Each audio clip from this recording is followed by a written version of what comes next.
एक मोठी बातमी हाती येते। मुंबईमधल्या वांद्रे परिसरामध्ये शाहरुख खान याच्या हस्ते #बँड्रा शिल्पाचं उद्घाटन होणार आहे। ही बातमी बघायची आहे। मात्र पंजाबमधनं एक बातमी येते की दिल्लीचे उपमुख्यमंत्री मनीष सिसोदिया यांनी घोषणा केलेली आहे अरविंद केजरीवाल यांच्या नावाची। अरविंद केजरीवाल आता पंजाबमध्ये मुख्यमंत्री पदाचे उमेदवार असतील। भारती सहस्रबुद्धे आमच्या प्रतिनिधी आपल्याला अधिक माहिती देत आहेत। भारती।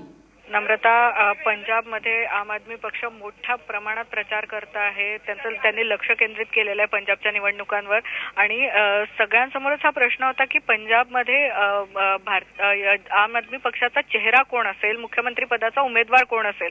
तर त्याबद्दलचं एक मोठं विधान आता मनीष सिसोदिया यांच्याकडनं एका प्रचार सभेत आलेलं आहे। त्यांनी असं सांगितलंय की केजरीवाल हे स्वतः जे सध्या दिल्लीचे मुख्यमंत्री आहेत ते असणार आहेत आम आदमी पक्षाचे पंजाबचे मुख्यमंत्री पदाचे उमेदवार। त्यामुळे एक मोठा निर्णय आम आदमी पक्षाकडनं घेतला गेलेला आहे आणि विद्यमान दिल्लीचे मुख्यमंत्री आता पंजाबचा मुख्यमंत्री पदाचा चेहरा असणार आहेत।